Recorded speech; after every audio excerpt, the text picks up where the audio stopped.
शब्द से निशब्द तक अनंत श्री के साथ। एक मित्र ने पूछा है, प्यारे सद्गुरु, किसी सद्गुरु के साथ रहने का ढंग क्या होना चाहिए? शिष्य क्या करे ताकि उसकी साधना सहजता से हो सके? सद्गुरु के साथ रहने का ढंग सचमुच में हमें सीखने की आवश्यकता होती है अगर हम साधना में जीना चाहते हैं। जीने के दो ढंग हैं, एक अहंकार के साथ जीना, वो अहंकार की यात्रा है, और एक है साधना की यात्रा, वो धीरे धीरे अहंकार रहित होने की यात्रा है। सद्गुरु के साथ तुम अहंकार के साथ नहीं हो सकते, वो यात्रा अहंकार रहित होने की यात्रा है। भेद बड़ा सूक्ष्म है और सबसे महत्वपूर्ण भी। साधना किसी अन्य प्रक्रिया का नाम नहीं है। साधना नितांत रूप से एक ही प्रक्रिया का नाम है कि हम धीरे धीरे अहंकार रहित कैसे होते चले जाएं। तुम इस शब्द को बहुत सुनते हो, बहुत उपयोग में लाते हो, फिर भी इसे ठीक से समझते नहीं। कई बार अहंकार का उपयोग हम अपनी कमियों को ढकने के लिए भी करते हैं। जैसे हमसे कुछ गलत हो जाए, हमसे कुछ ऐसा हो जाए जिसकी उम्मीद हमें नहीं थी, तो हम कहते हैं कि अहंकार के कारण हो गया। इसके अलावा हम चाहे जितनी नासमझियां करें, नादानियां करें और अचेतन जीवन जिएं, तो अहंकार का ख्याल नहीं आता। अहंकार और अचेतन ढंग से जीने का जो जीवन है वो एक ही बात है। जब तुम अचेतन होकर जी रहे हो, अचेतन अर्थात जीवन की सूक्ष्म प्रक्रियाओं के प्रति तुम जागरूक नहीं हो, तो तुम अहंकार में। अगर देखा जाए ठीक अर्थों में, तो अहंकार के सिवा और कुछ है भी नहीं। नितांत रूप से हमारी एक एक कोशिका अहंकार से ही बनी। यह निंदा के लिए नहीं समझे। जैसे तुम अहंकार की बड़ी निंदा करते हो और इसीलिए उससे कभी मुक्त नहीं हो पाते। तुम जिस भी बात की निंदा करोगे उससे कभी मुक्त नहीं हो पाओगे। इतनी बात तो तय समझो। मुक्ति समझ से आती है, विजडम से आती है, अंडरस्टैंडिंग से आती है। मुक्ति का अर्थ है कि अब तुमने प्रक्रिया समझ ली है, अब तुमने सारा उतार चढ़ाव समझ लिया है और तुम उसके बाहर हो सकते हो। मात्र निंदा करने से या मात्र मुक्ति की कामना से हम उससे मुक्त नहीं हो सकते। और ये कितने संयोग की बात है कि आज मेरे पास ये प्रश्न है और आज एक महानतम शिष्य का जन्मदिन है, स्वामी विवेकानंद का। जैसे महानतम गुरुओं की गणना होती है तो उनमें बहुत सारे नाम आते हैं, ऐसे ही अगर हम महानतम शिष्यों की गणना करें तो उसमें विवेकानंद का नाम आता है। और यह भी बड़े संयोग की बात है, कल 13 जनवरी को ठीक अगले दिन एक अन्य संबुद्ध सद्गुरु का जन्मदिन है, जॉर्ज गुरजेफ का। और गुरजेफ के जो शिष्य थे पीडी आंस्पेसकी, वो पश्चिम में ठीक वैसे ही व्यक्ति थे जैसे भारत में विवेकानंद। गुरजेफ भी ठीक वैसे ही सद्गुरु थे जैसे रामकृष्ण परमहंस। ये अद्भुत संयोग है। विवेकानंद सीखने की एक प्रक्रिया का नाम है और शिष्य सीखने की ही एक प्रक्रिया होता है। आमतौर से तो जब कोई व्यक्ति साधना में रुचि लेना प्रारंभ करता है तो वो अपनी ही मान्यताओं को पुष्ट करना चाहता है कि जो वो सोचता, मानता या जानता रहा है, उन्हीं बातों को किसी और किनारे से बल मिल जाए। अगर तुम्हारी अपनी ही मान्यताओं को बल मिलता चला जाता है तो तुम साधना में कभी भी गति नहीं करते। इसीलिए तुम देखोगे कि व्यक्ति की अपनी अपनी मान्यताएं हैं, उसकी मान्यताओं पर जरा सी चोट कर दो और व्यक्ति के भीतर एक तिलमिलाहट उभर आती है, एक बेचैनी उभर आती है। और गुरु का सारा काम है कि तुम्हारे भीतर ये बेचैनी पैदा करे, ये तिलमिलाहट पैदा करे। एक सद्गुरु के पास जब तुम हो तो तुम्हें हमेशा ध्यान रखना चाहिए कि मान्यताओं के बगैर जीने की कोशिश करनी है। अगर तुम समाज की, धर्म की या किसी भी प्रकार की कुछ मान्यताएं अपने भीतर लेकर चल रहे हो तो तुम्हारी साधना हमेशा बाधाओं से घिरी रहेगी, क्योंकि चेतना प्रभावी हो या मान्यताएं प्रभावी हो, यही अंतर्द्वंद है। आम व्यक्ति साधना इसलिए नहीं कर पाता क्योंकि वो अपनी धारणाओं और मान्यताओं से मुक्त नहीं हो पाता। उसने जीवन जीने के कुछ ढांचे बना लिए हैं, कुछ रूपरेखा तय कर ली है और वो उसके अनुसार ही जीना चाहता है। साधना में भी वो उस सीमा रेखा के भीतर ही चलना चाहता है। अगर कभी उस सीमा रेखा के बाहर गुरु तुम्हें धक्का देना चाहे तो तुम प्रतिरोध करते हो, तुम्हें लगता है कि थोड़ा ज्यादा तो नहीं हो जाएगा। और साधना हमेशा थोड़ा ज्यादा की कोशिश है, जितना तुम कर सकते हो उससे अधिक आगे जाने की कोशिश है। इसी को जय कृष्णमूर्ति कहते थे, अज्ञात में प्रवेश, ज्ञात से मुक्त होकर अज्ञात में प्रवेश करना। अज्ञात में प्रवेश का अर्थ है कि तुम अब अपनी सीमाओं को धक्का दे रहे हो, अपनी जानी पहचानी दुनिया से तुम अलग हो रहे हो। और ये बात थोड़ी पीड़ा के साथ आती है, इसमें थोड़ी बेचैनी होती है, क्योंकि सीमाओं में जीना तुम्हें एक सुकून देता है, लेकिन साधना चूंकि आत्यंतिक सुकून की, अंतिम शांति की कोशिश है, इसलिए वो तुम्हारे सामान्य सुकून को, सामान्य शांति को छिन्न भिन्न भी करती है, कभी कभी उसे बिखेरती भी है। इसलिए अगर किसी सद्गुरु के पास तुम हमेशा मस्त हो, आनंदित हो, प्रसन्न हो, प्रारंभ से लेकर बीच में आखिर तक, तो सावधान हो जाना, यहां पर तुम्हारे मन को ही कोई भोजन मिल रहा है। एक सद्गुरु के साथ तुम निरंतर बेचैनी में रहोगे, उसके साथ होना एक छटपटाहट की तरह होगा जिसमें आनंद भी शामिल होगा, लेकिन आनंद के साथ साथ अज्ञात किस्म की छटपटाहट भी, क्योंकि तुम अपने जाने पहचाने जगत से धीरे धीरे बाहर किए जा रहे हो। वो परेशानी लायक मन जब तक इस परेशानी से नहीं गुजरता, इस बेचैनी से नहीं गुजरता, शुद्ध नहीं होता। जैसे तुम यहां बैठना चाहते हो या तुम यहां नहीं बैठना चाहते हो, अगर तुम दोनों बातों में अपने अनुसार चलोगे तुम्हें कोई परेशानी नहीं होगी। लेकिन अगर मैं कहूं कि नहीं अभी बैठना है, तो तुम्हारा मन संघर्ष करेगा, क्योंकि तुम अपनी मर्जी से आए, अपनी मर्जी से गए। सद्गुरु के साथ अपनी मर्जी छोड़नी पड़ती। जो अपनी मर्जी छोड़ सकते हैं वही साधना में उतर सकते, नहीं तो तुम कहां निर्देश ले रहे हो, तुम ही उसे निर्देश दे रहे हो।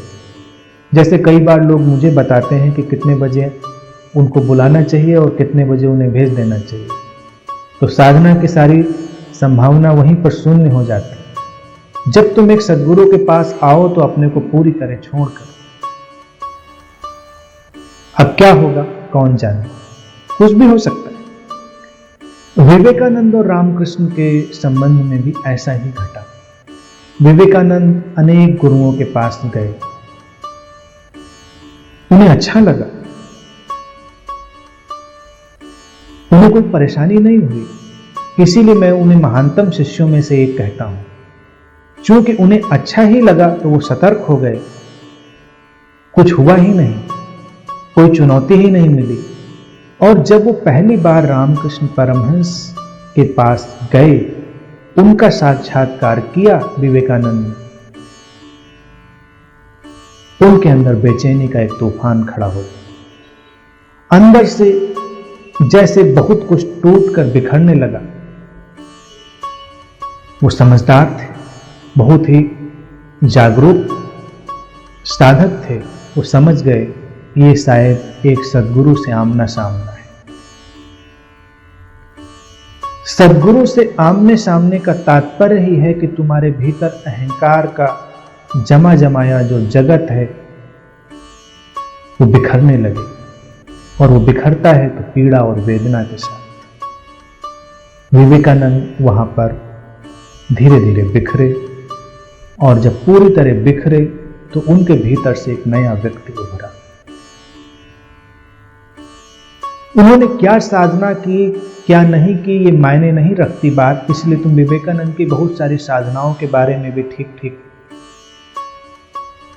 जानकारी उपलब्ध नहीं कर पाते हो। वो जो कुछ भी करते रहे हो मैं समझता हूं उसमें कोई भी बात मायने नहीं रखती। एक ही साधना घट रही थी कि वो अपने सद्गुरु के प्रति कितने बेसर्त ढंग से खुल पाए। और रामकृष्ण भी एक विचित्र व्यक्ति थे। जो सद्गुरु बड़े सीधे साधे होते हैं उनके साथ निभा लेना शिष्यों के लिए आसान होता है, और रामकृष्ण जैसे सद्गुरु भी विचित्र होते हैं। ऐसा कोई भी मार्ग नहीं था जिससे वो यात्रा ना कर रहे हों। योग, तंत्र, ध्यान और कर्मकांड भी, और कर्मकांडों से पार भी, सारे विरोधाभासों को एक साथ लिए हुए। एक आम व्यक्ति कई बार एक धारणा लेकर चलना चाहता है, या तो ये बात कह दो या ये बात कह दो, ये तय हो जाए कि कौन सी बात सही है, हम उसका पालन कर लें, उसके अनुसार चलने लगें। और रामकृष्ण जैसे सद्गुरु के पास पूरा संसार है। व्यक्ति विचलित हो सकता है। विवेकानंद के लिए उस विचलन के बीच, उस बेचैनी के बीच जागरूक होकर ठहरे रहना ही एक साधना बन गई, और फिर उसी साधना से उनके जीवन में प्रकाश उतरा। ऐसे ही जब अगले सद्गुरु जो ठीक अगले दिन पैदा हुए, गुरुजीएफ, उनकी मैं चर्चा अक्सर करता हूँ, वो भी मुझे बहुत प्रिय हैं, तो उनके शिष्य पीडी स्पेसकी की चर्चा भी करना आज के प्रसंग में बड़ा प्रासंगिक होगा। वो ठीक विवेकानंद जैसे व्यक्ति थे, पीडी स्पेसकी, और कई अर्थों में विवेकानंद से ज्यादा प्रतिभाशाली। वो बहुत अधिक पढ़े लिखे व्यक्ति थे। जब गुरुजीएफ के पास गए उसके पहले ही उन्होंने कई पुस्तकें लिखी थी जो दर्शन जगत की बहुत ही प्रभावशाली पुस्तकों में से थी। आज भी वो पुस्तकें अत्यंत प्रभावशाली हैं अध्यात्म और दर्शन के जगत में। टर्सियम आर्गानम एक पुस्तक थी, बहुत ही जटिल, गूढ़, आज तक लोगों की समझ में ठीक ठीक नहीं पड़ती। ये सब पीडी स्पेसकी लिख चुके थे। और वो गुरुजीएफ के पास से पहुंचते हैं अपनी अंतः प्रेरणा से, अपने पुराने कर्मों के संस्कारों के साथ एक खिंचाव पैदा होता है, और उन्हें लगता है कि एक व्यक्ति है शायद जो मेरी इस बेचैनी को समाधान दे सके। मैं ईमानदारी इसलिए कहता हूं शिष्य की, क्योंकि स्पेसकी जिस समय जिस मुकाम पर थे, जो बातें कह रहे थे, वो बातें आजकल के 99% गुरु भी नहीं बोल पाते, उनके कहने की क्षमता भी नहीं। और वो व्यक्ति वो सारी बातें कह रहा है, फिर भी अंदर बेचैन है। उसको लगता है कि कुछ है जो मैं नहीं जानता। विवेकानंद की भी यही हालत थी कि वो सब कुछ जानते हैं, इतने प्रवचन दे सकते हैं जिनको देकर कोई भी व्यक्ति गुरु बन सकता है, फिर भी उनको लगता है कि भीतर कुछ कमी है, कुछ है नहीं। कहते हैं कि स्पेसकी जब गुरुजीएफ के पास पहुंचे तो गुरुजीएफ ने नीचे से ऊपर तक देखा। गुरुजीएफ उन सद्गुरुओं में से हैं जिन्होंने विचार पर सबसे ज्यादा काम किया। व्यक्ति के भीतर उठा विचार उनके सामने बिल्कुल ऐसे ही होता था जैसे सामने से आता हुआ व्यक्ति, और वो उस विचार के अनुसार ही प्रतिक्रिया किया करते थे। सारे सद्गुरु विचारों के प्रति जागरूक हैं, लेकिन सारे सद्गुरु उस पर काम नहीं करते, वो उसको पीछे छोड़ देते हैं। सबकी अपनी अपनी शैली होती है। गुरुदेव का ढंग यही था कि तुम्हारे भीतर जो भी विचार चल रहा है वो उनको पता है और वो उसके अनुसार ही तुमसे व्यवहार करेंगे। तो जब आंसपेश की पहुंचे तो गुरुदेव ने देखा कि ये व्यक्ति बहुत ही ज्ञान से भरा हुआ है और अपने ज्ञान के बोझ के नीचे दबा हुआ है। समाज का बहुत सम्मानित व्यक्ति है। गुरुदेव ने कहा कि ठीक है, बैठो, पहले ये तय हो जाए कि तुम जानते क्या नहीं हो, क्योंकि ऐसी कौन सी बात है जो तुम नहीं जानते हो। मैं तो सीधा साधा बिना पढ़ा लिखा व्यक्ति हूं, तुम तो इतने प्रकांड विद्वान हो, मैं तो ज्यादा कुछ जानता नहीं। तो पहले ये तय कर लो कि तुम क्या नहीं जानते हो, हम लोग उसकी बात कर लेंगे, तुम्हारा भी वक्त बचेगा, मेरा भी वक्त बचेगा। गुरुदेव ऐसी बहुत सारी बातें करते थे जिससे अक्सर वो कहते थे वक्त बचता है। कहते हैं आंसपेश की खामोश हो गई और गुरुदेव थोड़े टेढ़े गुरुओं में से थे। रामकृष्ण के बारे में भी तुम लोग कम जानते हो। अब क्योंकि रामकृष्ण मिशन वगैरह जब गति में आ जाते हैं तो वो अलग ढंग से व्यवहार करते हैं, तो तुम गुरुओं के वास्तविक स्वरूप से अपरिचित रह जाते हो। रामकृष्ण भी टेढ़े इस अर्थ में थे, कभी कभी वो माहौल देखकर, शिष्य की भावदशा देखकर कुछ भी कर सकते थे। मां बहन की गालियां तक दे सकते थे, देते थे। रामकृष्ण परमहंस देखते थे कि कौन कितना बर्दाश्त कर सकता है, कितने भीतर, किसके भीतर कितनी संभावना है और अहंकार की क्या स्थिति है। तो कभी कभी अजीबोगरीब हरकतें कर दिया करते। गुरुदेव भी इसमें निष्णात थे, इसमें विशेषज्ञ थे। आंसपेश की खामोश रहा तो उन्होंने उसको और पुश किया और धक्का दिया कि भाई तय करो। एक कागज उसके सामने रखा है कि ये कागज है, तुम अभी निकलो यहाँ से, आधे घंटे का वक्त देता हूँ, आधे घंटे के बाद मेरे पास आओ और इस पर लिखकर बताओ कि तुम क्या नहीं जानते हो, तो हम लोग उससे बात शुरू करेंगे और बात खत्म। कहते हैं आंसपेश की चला गया। आधे घंटे बाद वापस आया और गुरुदेव के चरणों में उसने खाली कागज रख दिया। उसने कहा मैंने आधे घंटे बहुत सोचा और अंत में निष्कर्ष यही निकला कि मैं जो कुछ भी जानता हूं वो मैं सोचता हूं, सचमुच में तो मैं कुछ भी नहीं जानता। जो कुछ भी मैंने कहा या लिखा है वो मैंने सोचा है, लेकिन मैंने जाना नहीं है, उसका अनुभव नहीं है मेरे भीतर। तो ये कागज कोरा है, आपके चरणों में है, अब आप जो चाहें सो करें।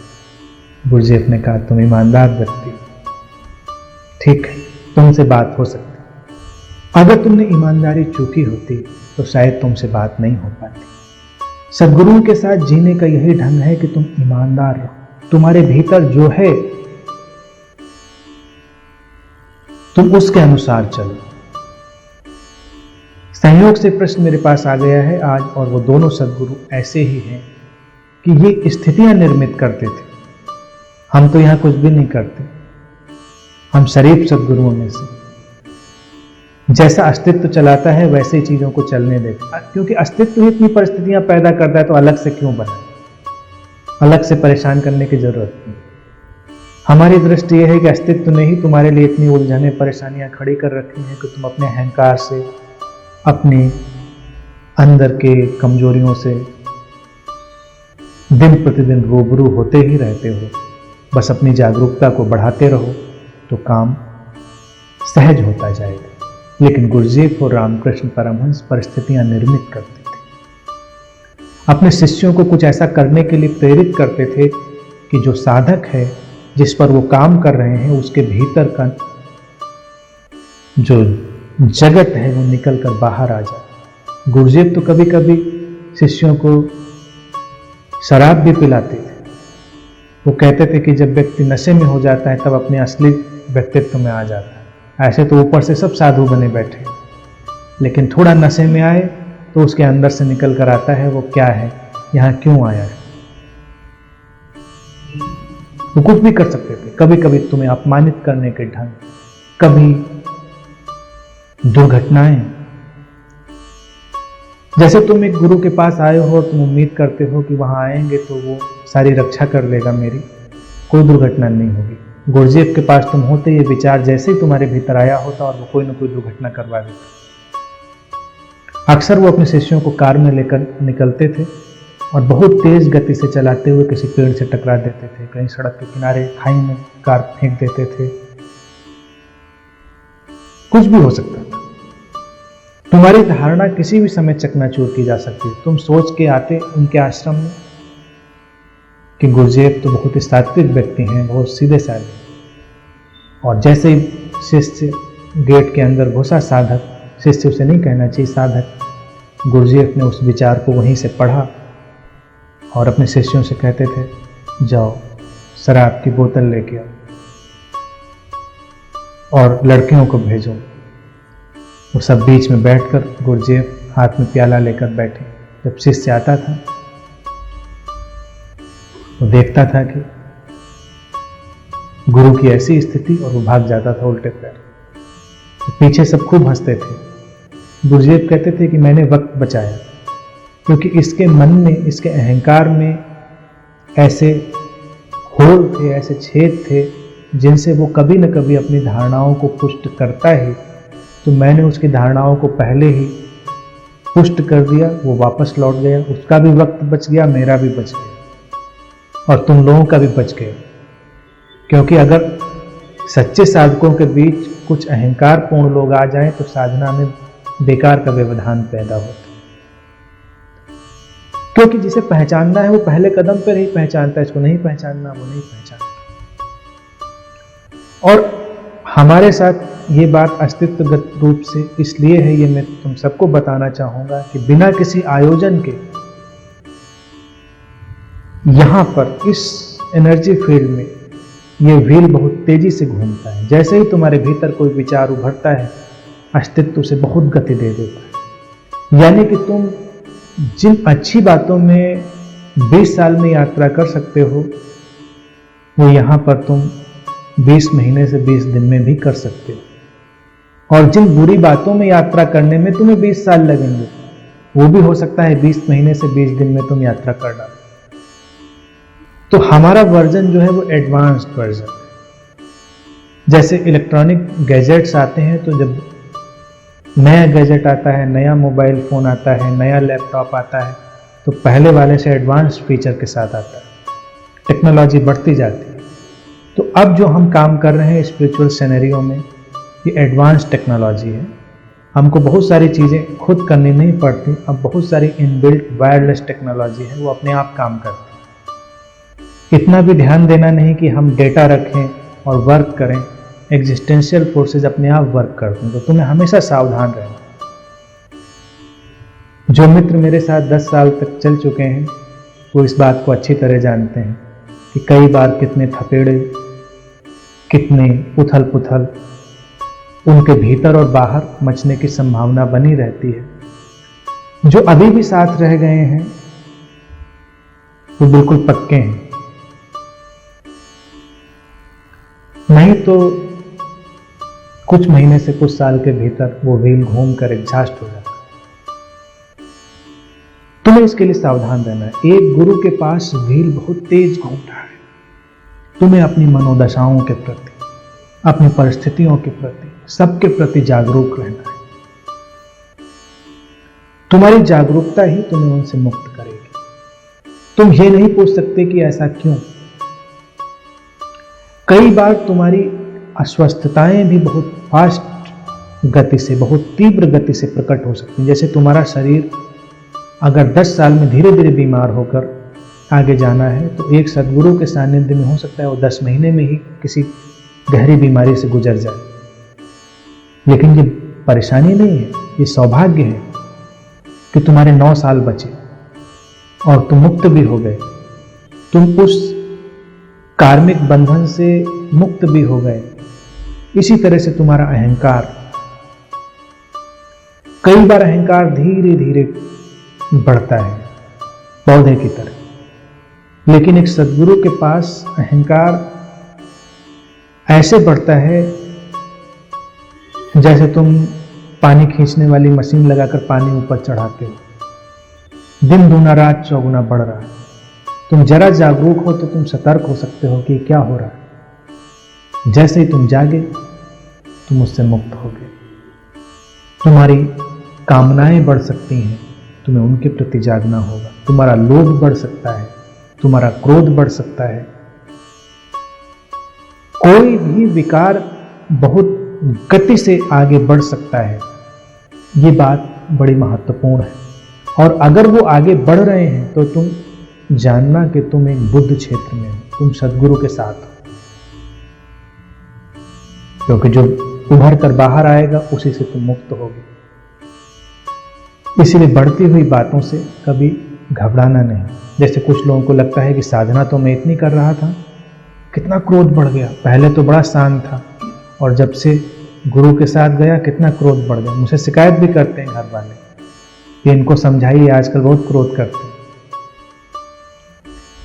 या इनको समझाइए कि आजकल इनके अंदर ये विकार बहुत बढ़ गया है, या ये ऐसा या वैसा, तरह तरह की बातें। लेकिन ये सौभाग्य का विषय है कि चीजें गति में है। गति शुद्ध करती है। जैसे नदी शुद्ध होती है तो क्यों? प्रवाह के कारण। जो नदी तीव्र प्रवाह में है उसमें गंदगी पड़ती है और वो शुद्ध हो जाती है। जो नदी प्रवाह में नहीं है वो अशुद्ध हो जाती है। एक सद्गुरु के पास तुम्हारे जीवन की नदी का प्रवाह बहुत तेज हो जाता है, इसीलिए सारी अशुद्धताएं उभरती हैं और विलीन हो जाती हैं। सौभाग्य का विषय। काम एक ही करना है जो ढंग पूछा है। ढंग वो यही है कि जागे रहना, जागरूक रहना और अपनी स्थितियों के लिए तर्क नहीं ढूंढना। जैसे सबसे खतरनाक बात होगी कि तुम अपनी बातों के लिए कारण ढूंढने लगो कि ये इस कारण से है या ये उस कारण से है। कारण देने के साथ ही तुम उसे खराब कर दो, क्योंकि कारण तुम्हें भी पता नहीं।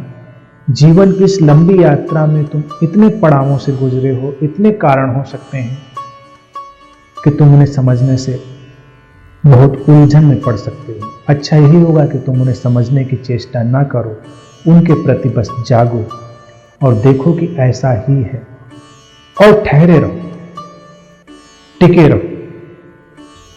मनोविज्ञान कहता है कि मन की दो संभावनाएं होती हैं, फाइट करना या फ्लाइट करना। या तो मन लड़ता है या भाग जाता है। अहंकार की भी दो संभावनाएं होती हैं, या वो दूसरे के अहंकार से टकराता है और अपने को सही या बड़ा सिद्ध करने की कोशिश करता है, या दूसरे के अहंकार के सामने पलायन कर जाता है, गिर जाता है, स्वीकार कर लेता है। लेकिन यह अहंकार से मुक्ति नहीं। आध्यात्मिक तीसरा आयाम जो होता है, न फाइट न फ्लाइट, फ्लोटिंग। तुम बहते हो, तैरते हो, जैसे नदी के ऊपर तुम विश्राम कर रहे हो, तुम धारा के साथ बह रहे हो।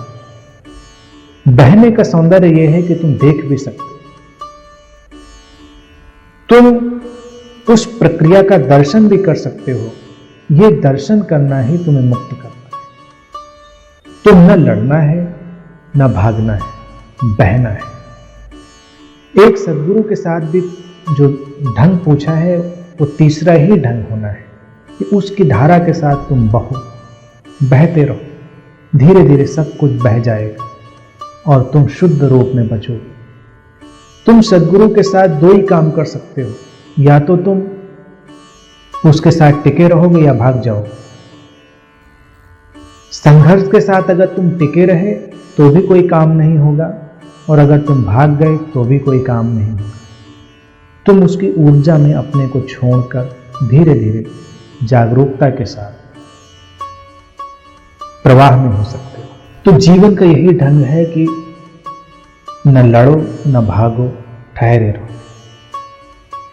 भगवान बुद्ध के जीवन की एक बहुत ही प्रसिद्ध घटना है, बहुत प्रचलित, बहुत श्रुत, बहुत बार सुनी गई, कही गई, और उसमें अध्यात्म का और एक शिष्य के जीने के ढंग का सारा दर्शन समाया हुआ है। घटना वही है कि जब वो आनंद को पीने का पानी लाने के लिए पीछे छूट गई एक नदी पर भेजते। आनंद जाते हैं, देखते हैं नदी का पानी गंदा हो गया। अभी अभी नदी में से कुछ बैलगाड़ियां निकल कर गई थी, कुछ जानवर अभी अभी नदी से निकल कर गए थे। नदी बहुत गहरी भी नहीं थी, घुटने घुटने पानी था, तो सारा पानी गंदा हो गया। वो लौट कर आते हैं और भगवान बुद्ध से कहते हैं कि वो पानी गंदा है, पीने योग्य नहीं है, हम लोग आगे चलेंगे, आगे कोई नदी या कुआं पड़ेगा, वहां से पानी हम आपको लाकर दे सकते। भगवान बुद्ध वहीं बैठ जाते हैं एक वृक्ष के नीचे। वो कहते नहीं, मुझे उसी नदी का पानी चाहिए। आनंद फिर जाता है, जाकर उस पानी को साफ करने की कोशिश करता है नदी में उतरकर। जितना वो उसे साफ करने की कोशिश करता है वो और गंदा हो जाता है। वो लौटकर फिर आता है भगवान बुद्ध के पास, कहता है कि कोई फायदा नहीं है, कहीं और पानी पी लेंगे। बुद्ध कहते नहीं, फिर जाओ। वो फिर जाता है। इस बार वो थोड़ा अनमना हो गया है तो बहुत धीरे धीरे जाता है। पहले उत्तेजना में था तो भाग कर दौड़ कर गया था, इस बार धीरे धीरे आहिस्ते आहिस्ते जाता है। इस धीरे धीरे जाने में नदी का पानी आगे बह गया है। गंदगी उस प्रवाह में आगे जा रही है और जो मिट्टी है नीचे बैठ रही। जब वो नदी के किनारे पहुंचता है तो देखता है पानी धीरे धीरे साफ हो रहा है। जो धूल उठी थी सतह से वो नीचे बैठ रही है और जो खरपतवार ऊपर आ गए थे वो प्रवाह के साथ आगे जा रहे हैं। वो थोड़ी देर और खड़ा रहता है किनारे, धीरे धीरे पानी और साफ हो जाता है। वो थोड़ी देर और खड़ा रहता है, पानी और साफ हो जाता है। अचानक उसके भीतर एक प्रकाश उत्पन्न होता है, उसे हंसी आती है।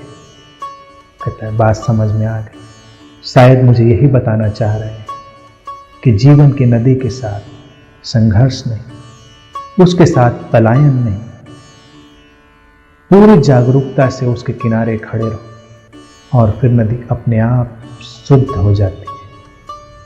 वो लौट कर आता है, बुद्ध के चरणों में नतमस्तक होता है, कहता है कि बात समझ में आ गई, आप क्या कहना चाहते थे। बुद्ध कहते हैं, यही एक शिष्य का ढंग होना चाहिए कि न संघर्ष न पलायन, स्थिरता और शांति, यही मध्यम निकाय है, यही जीवन जीने का मध्यम मार्ग है, यही जागरूकता का मार्ग है। जीवन अपने को स्वयं ही शुद्ध कर लेता है। तो एक सद्गुरु के साथ जीने का ढंग ऐसा ही है जैसे किसी नदी के पास तुम पहुंच गए, ठहरे रहो, जल्दबाजी मत करो। जल्दबाजी करोगे कुछ हासिल नहीं होगा, और देर होगी। कभी कभी तुम जल्दबाजी में और देर कर लेते। शांति से काम करो तो बहुत शीघ्रता से हो जाती। तो सद्गुरु के पास मैं यही कहना चाहूंगा कि तुम बिना किसी शीघ्रता के बैठो। इसी को कहते हैं कि समय रहित होकर बैठो। जब उसके पास हो तो समय को भूल जाओ, अपेक्षाओं को भूल जाओ, ऐसा होना चाहिए वैसा होना चाहिए, इसको भी भूल जाओ, फिर कुछ होगा। अपने को जस्टिफाई मत करो, अपने को सिद्ध करने की चेष्टा मत करो। तुम सही हो या गलत हो, इन सारी बातों को भी भूल जाओ, फिर भीतर से कुछ उभरेगा जो साधना का सारभूत होगा। फिलहाल मैं समझता हूं इतनी बात इस प्रश्न के संदर्भ में पर्याप्त है कि तुम पूरी शांति सद्गुरु की ऊर्जा के प्रवाह के साथ ठहरे होकर अपनी धारणाओं और मान्यताओं से अलग रहते हुए, पूरी जागरूकता से बने रहते हुए ठहरे रहो, फिर कुछ सार्थक होगा, वही मूल्यवान होगा। एक अन्य प्रश्न में पूछा है मित्र ने, एक साधक कैसे जाने कि साधना में उसकी प्रगति हो रही है? क्या कोई दूसरा किसी साधक की अवस्था के बारे में जान सकता है? ये प्रश्न निश्चित रूप से सभी के भीतर उठता ही है कि कैसे पता चले कि साधना में कुछ हो भी रहा है, कोई प्रगति हो भी रही है, या हम यूं ही समय व्यर्थ कर रहे हैं। तुम कैसे जान सकते हो कि किसी पौधे में प्रगति हो रही? अगर तुमने कोई बीज बोया है तो तुम्हें कैसे पता चलता है? बीज में अंकुर फूटता है, पत्ते निकलते हैं, धीरे धीरे विकास होता है, शाखाएं प्रशाखाएं निकलती हैं, उसमें फल आते हैं, फूल आते हैं, अपनी अपनी संभावनाओं के अनुसार वृक्ष समृद्ध होता है। ऐसे ही जब साधना में तुम सचमुच में प्रगति में होते हो तो ये बीज की यात्रा होती है। तुम अपनी संभावनाओं के अनुसार आगे जाते हो, तुम्हें पता चलता है। तुम्हें अगर बिल्कुल ही नहीं पता चल रहा है कि कुछ हो रहा है तो यही बात बताती है कि कोई प्रगति नहीं हो रही। लेकिन तब क्या तुम अपनी प्रगति का ढिंढोरा पीटने लगते हो? क्योंकि जब भी तुम किसी को कोई बात बताने की कोशिश करते हो उसमें इतना ही भाव होता है कि तुम दूसरे को प्रभावित करना चाह रहे या उससे अपनी सहमति चाह रहे हो। सुबह जब तुम्हारी आंख खुल जाती है, तुम नींद से उठ जाते हो तो किसी से पूछने थोड़े जाते हो कि मैं जग गया, न किसी से तुम्हें प्रमाण पत्र की जरूरत होती है कि मैं जाग गया। तुम जब प्रसन्न होते हो तब भी तुम्हें तो पता होता है ना कि मैं प्रसन्न हूं। जब तुम उदास होते हो तब भी तुम्हें पता होता है कि मैं उदास हूं। तुम सारी भावदशाओं के प्रति जागरूक हो। तो साधना में जब चैतन्य विकसित होता है तुम उसे कैसे नहीं जानो? चैतन्य का जागना इतना प्रभावशाली है कि उसका पता तो चलता ही चलता है। जब प्रसन्नता का पता चलता है, उदासी का पता चलता है, तुम्हारे भीतर दुख का पता चलता है, तुम्हारे भीतर उठे हुए किसी भी भावदशा का तुम्हें पता होता है, तो जो भावदशाओं से परे की स्थिति है वो भी पता चलती है। लेकिन जैसा पूछा है, क्या दूसरा जान सकता है इस बात को? दूसरा ठीक नहीं जान सकता, लेकिन उसको एहसास होने लगता है। जैसे कोई व्यक्ति प्रसन्न है या प्रसन्न नहीं है, इस बारे में तय करना बहुत मुश्किल है। जैसे तुम हंसते हुए लोगों को देखकर तय नहीं कर सकते कि वो लोग प्रसन्न हैं। इसी तरह तुम मस्ती में नाचते हुए लोगों को देखकर तय नहीं कर सकते कि ये उत्सव को उपलब्ध हो गए। या तुम बड़ी बड़ी बातें करने वाले लोगों को देखकर तय नहीं कर सकते कि ये उस अवस्था को उपलब्ध हो। तुम्हारे पास कोई पैमाना नहीं है। लेकिन तरंगें होती हैं, वाइब्रेशंस होती हैं जो अपना प्रभाव डालती हैं, उससे एहसास होता है। जो संवेदनशील लोग हैं उनको पता चलता है। संसार में ऐसे तो कुछ भी पता नहीं चलता ना। दूसरे को तो तुम्हारी कोई भी अवस्था नहीं पता चलती, तो चैतन्य की अवस्था क्या खाक पता चलेगी? जो लोग 24 घंटे साथ में रहते हैं वो एक दूसरे के मनोभावों को नहीं जानते कि आज तुम्हारी तबीयत नहीं ठीक है, आज तुम्हारा मन ठीक नहीं है। व्यक्ति अपनी यांत्रिकता में चला जा रहा है। जो लोग यांत्रिकता से भरे हैं उनको तो कुछ पता चलता ही नहीं। जो लोग साथ में हैं, अगर वो एक दूसरे के प्रति बड़े संवेदनशील हैं और एक दूसरे की बदलती हुई स्थितियों के प्रति जानते हैं, जैसे कि तुम कभी सुबह उठो और जिस व्यक्ति के साथ रहते हो उसके बारे में तुम्हें थोड़ा एहसास, थोड़ी वाइब्रेशंस तुम्हें पता चले, तरंगें, तो तुम चेतना की अवस्था के बारे में भी जान पाओगे। लेकिन अगर तुम अभी प्रारंभिक तरंगों को ही नहीं जान पा रहे हो तो तुम उससे उच्चतर तरंगों को, उससे हायर फ्रिक्वेंसीज को कैसे जान पाओगे? जानना संभव है, ऐसा नहीं कि बिल्कुल नहीं जाना जा सकता। एक सद्गुरु तो जानता ही है किसके भीतर क्या अवस्था चल रही है, किसके भीतर चेतना किस ढंग से करवट ले रही है। एक सद्गुरु तो जानता ही है, उसी से तुम्हें मार्गदर्शन देता है। लेकिन चूंकि तुम एक दूसरे से प्रेम करो तो उस प्रेम के कारण तुम भी जान सकते हो। अब प्रेम भी ऐसा शब्द है जो बहुत उपयोग किया जाता है, लेकिन हम शायद ही प्रेम को जानते हैं। प्रेम का अर्थ होता है दूसरे के प्रति शारीरिक, मानसिक, भावनात्मक और चेतनागत तल से बहुत संवेदनशील हो, किसी भी प्रकार की चोट ना पहुंचाने का भरसक भाव और प्रयास। हम आध्यात्मिक रूप से सभ्य हो जाते हैं तो शारीरिक चोट नहीं पहुंचाते तो मानसिक पहुंचा देते हैं, मानसिक से हटते हैं तो भावनात्मक या फिर चेतनागत, यानी किसी के वजूद को कम करके आंकना, उसकी चेतना को चोट पहुंचाना। जब तुम साथ में हो किसी के तो दूसरे को बहुत ही मूल्यवान व्यक्ति की तरह से देखो, उसे एक अस्तित्व के अवसर की तरह देखो। और ये संयोग नहीं है कि तुम इस क्षण किसी के आमने सामने हो, उस अवसर का उपयोग करना है। अगर इस क्षण तुम मेरे आमने सामने हो तो अस्तित्व ने ये दुर्लभ अवसर रचा है। तुम किसी अगले क्षण किसी और के आमने सामने होगे तो तुम यकीन मानो यही साधना का और अस्तित्व की विशुद्ध साधना की प्रक्रिया का ढंग है कि वो तुम्हें कुछ सिखाना चाह रहा है। अन्यथा तुम वहां पर उस व्यक्ति के सामने, उस परिस्थिति या उस कालखंड में क्यों होते? तुम उस कालखंड में हो क्योंकि तुम्हें सीखने के लिए वहां पर कुछ है। साधक को बस इतना करना है कि वो दूसरे को परमात्मा का और संभावना का एक द्वार समझे, उसके लिए दूसरे के प्रति गहरे से गहरा सम्मान का भाव, उसे कम करके नहीं आंकना। ज्यादातर साधक लोग अपनी साधना की अहंकार की स्थिति में घिर जाते हैं। ये बहुत बड़ी बीमारी। इनकार करते करते, जैसे कि वो कहेंगे कि नहीं नहीं बिल्कुल नहीं, ऐसा तो है ही नहीं, हम तो कण कण में परमात्मा देखते हैं, लेकिन ठीक सामने वाले व्यक्ति के सीने पर पैर रखकर निकल जाएंगे।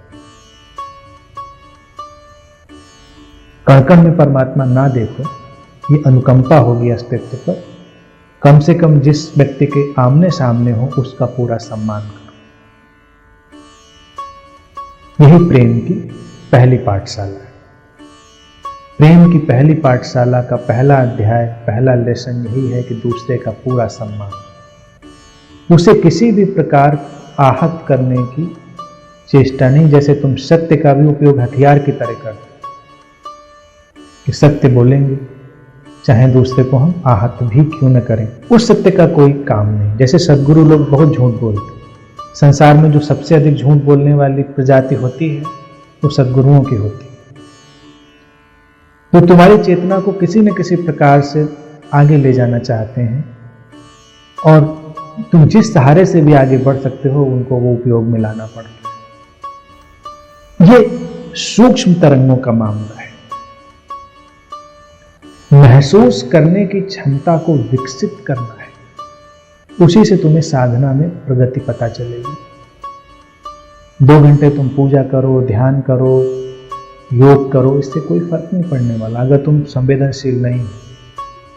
कई बार जड़ता अधिक हो जाती है और तुम देखो कि जो लोग बहुत आध्यात्मिक होते हैं वो दूसरों को थोड़ा नीची निगाह से देखते हैं। अक्सर ऐसा सुनने में आता है, वो सांसारिक लोग हैं, हम आध्यात्मिक लोग हैं। हम चेतना के कार्य व्यापार में लगे हैं और दूसरे अभी पता नहीं किस कार्य व्यापार में लगे। उनको ये नहीं पता कि चेतना ही है, उसके सिवा तो कुछ है ही नहीं। अलग अलग रूप। ये शरीर क्या है? ये शरीर चेतना से विपरीत नहीं है ना। ये चेतना का ही ठोस हो गया रूप है। चेतना प्रकट हुई, ठोस रूप लिया उसने, शरीर में बदल गई। चेतना कहीं आगे बढ़ी, किसी पौधे के रूप में बदल गई, किसी फूल के रूप में बदल गई। चेतना ही है जो वाणी के रूप में बदल गई, तुम्हारी सुनने की शक्ति के रूप में बदल गई। उसके सिवा तो कुछ है ही नहीं। तो महसूस करने की शक्ति को, क्षमता को विकसित करना है। महसूस तुम तभी कर पाते हो जब खुले हुए और ग्रहणशील होते हो। अगर तुम खुले हुए और ग्रहणशील हो तो तुम्हें अपनी तरंगें भी पता चलती हैं और स्वाभाविक रूप से दूसरों की तरंगे भी। दूसरों की तरंगे जानने की आवश्यकता नहीं है कि तुम्हें कोई जजमेंटल होना है। जो जजमेंटल होता है ये निर्णय लेने की कोशिश करता है कि कोई कम है या ज़्यादा है, उसको कभी पता चलता भी नहीं, क्योंकि वो संवेदनशील नहीं है। उसकी आंकने की दृष्टि अलग है।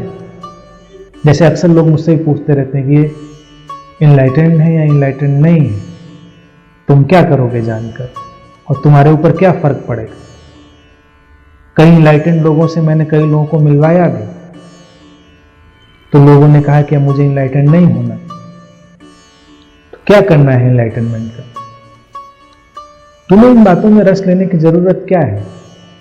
क्योंकि तुम जजमेंटल होना चाहते हो। तुम्हें पता चल जाए तो तुम कैटेगराइज कर लो, तो कभी पता नहीं चलेगा। जैसे एक सद्गुरु को तो पता है, लेकिन वो कभी जजमेंटल नहीं है। पता चलने का लाभ यह है कि मदद ली जा सकती है और मदद पहुंचाई जा सकती है। जैसे तुम महसूस कर रहे हो अपनी तरंगों को, और मैं तुम्हें मदद देना चाह रहा हूं, या कोई भी सद्गुरु तुम्हें मदद देना चाह रहा है, तो वो मदद बहुत ही सूक्ष्म फ्रिक्वेंसी, बहुत शटल फ्रिक्वेंसीज के रूप में आएगी। महसूस करने की संवेदनशीलता के साथ आएगी। तुम उस सहायता को ले पाओगे। कई बार सद्गुरु सहायता करना भी चाहे, अगर तुम खुले हुए और ग्रहणशील नहीं हो तो सहायता ली नहीं जा पाती।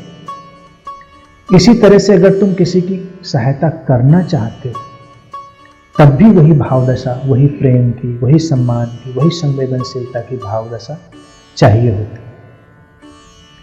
जैसे तुम किसी रास्ते पर जा रहे हो और जाते जाते तुम भटक जाओ, अगर तुम संवेदनशील हो तुमको तुरंत पता चलेगा थोड़ी ही देर में कि तुम भटक गए हो। अगर तुम संवेदनशील नहीं हो तो तुम धरती के अंतिम किनारे तक चले जाओगे, तुम्हें पता ही नहीं चलेगा कि तुम भटक गए।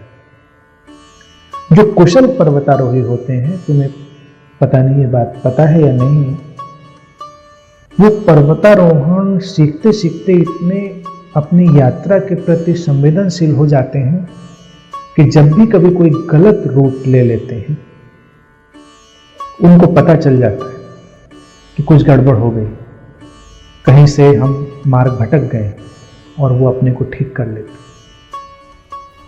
कम से कम हम इतने संवेदनशील तो हो ही सकते हैं जितने पशु पक्षी हैं। तुम देखो कि पक्षी जिस रास्ते से अपना यात्रा करते हैं उसी रास्ते से वापस लौट आते हैं। उनके पास नक्शा भी नहीं होता, जीपीएस सिस्टम भी नहीं होता उनके पास, फिर भी वो बिल्कुल पूरी एक्यूरेसी के साथ वही यात्रा परिपथ, वही ट्रैक चुनते हैं। क्यों? जागरूक है, महसूस कर रहे हैं। ये मनुष्य के लिए बहुत ही संभव है, क्योंकि मनुष्य का शरीर किसी भी पशु पक्षी से लाखों गुना अधिक संवेदनशील। प्रकृति ने तुम्हें ऐसा ही बनाया है, लेकिन हम अपनी मान्यताओं, धारणाओं, अपने उलझनों के कारण, अपने अहंकार के कारण उससे वंचित हो गए। हम अपनी ही धुन में इतने लगे हैं कि हम कुछ भी महसूस नहीं करना चाहते। तो प्रगति हो रही है, ये प्रश्न उठना मानवीय है, और संवेदनशील होना इसके लिए आधार भूमि होनी चाहिए कि तुम निरंतर संवेदनशील और संवेदनशील होते चले जाओ। अब कोई बातें तो ऐसी होती हैं कि कहने में तो नैतिक बातें हैं, लेकिन मूल्यवान है।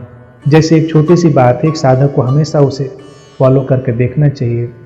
कहावत है, कहते हैं कि हमेशा अपने को किसी दूसरे की स्थिति में रख के देखो और फिर महसूस करो कि अगर तुम उस स्थिति में होते तो तुमने क्या किया होता। तो हमेशा दूसरे के प्रति तुम अच्छा व्यवहार कर पाओगे। जैसे जीसस का एक वाक्य है, ये बहुत मिस इंटरप्रेटेड है, उसको भी समझो इसी परिप्रेक्ष्य में। जीसस ने कहा अपने पड़ोसी से प्रेम करो। उन्होंने ये नहीं कहा कि परमात्मा से प्रेम करो। अक्ल ये है कि लोगों को लगता है पड़ोसी से प्रेम करो तो हमेशा अपने बगल के घर में लोग झांकते हैं कि पड़ोसी घर में होता है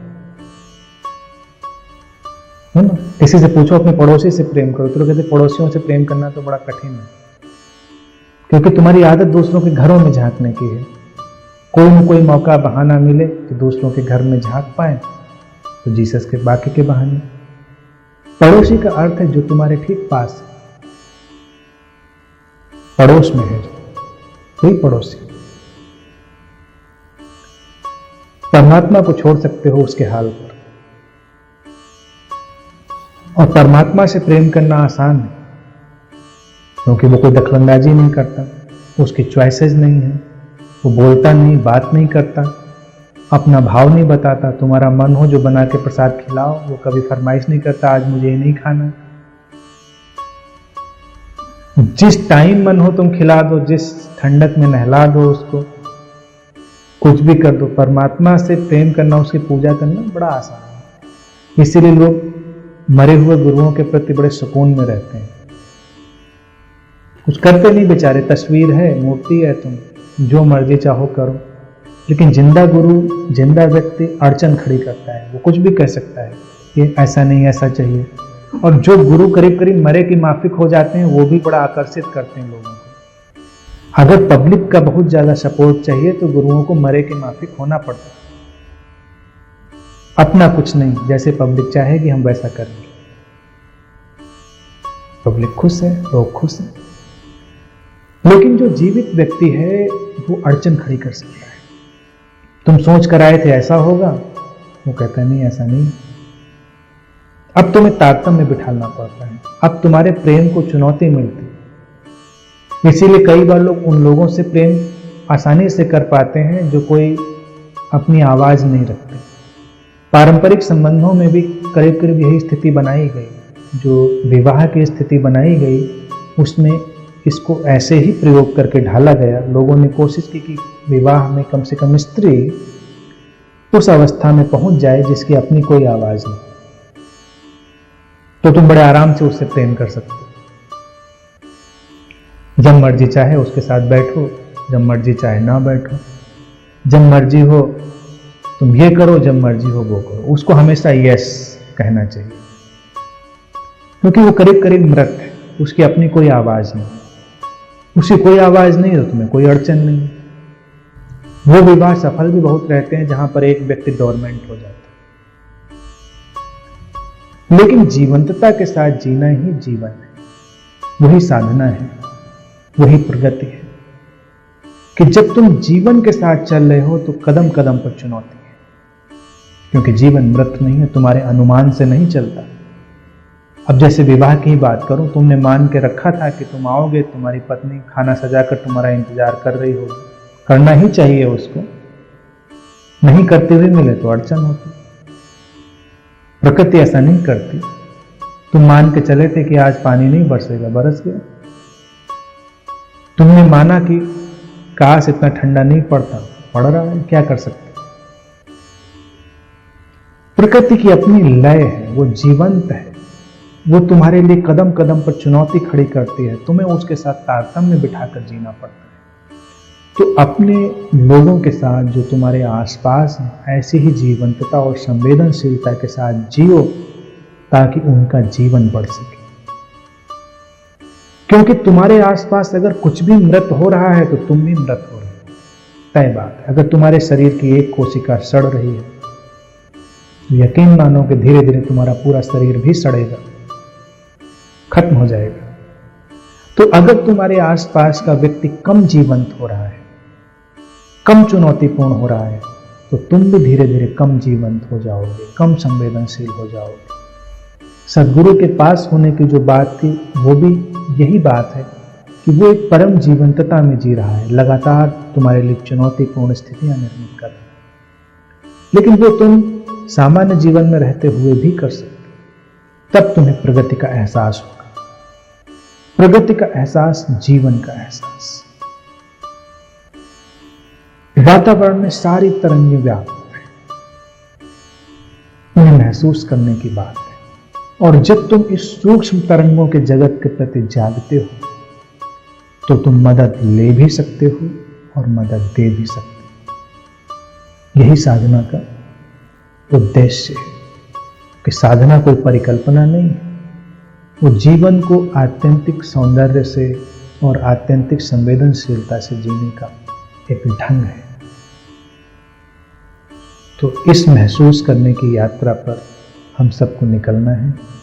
आज के लिए इतनी ही।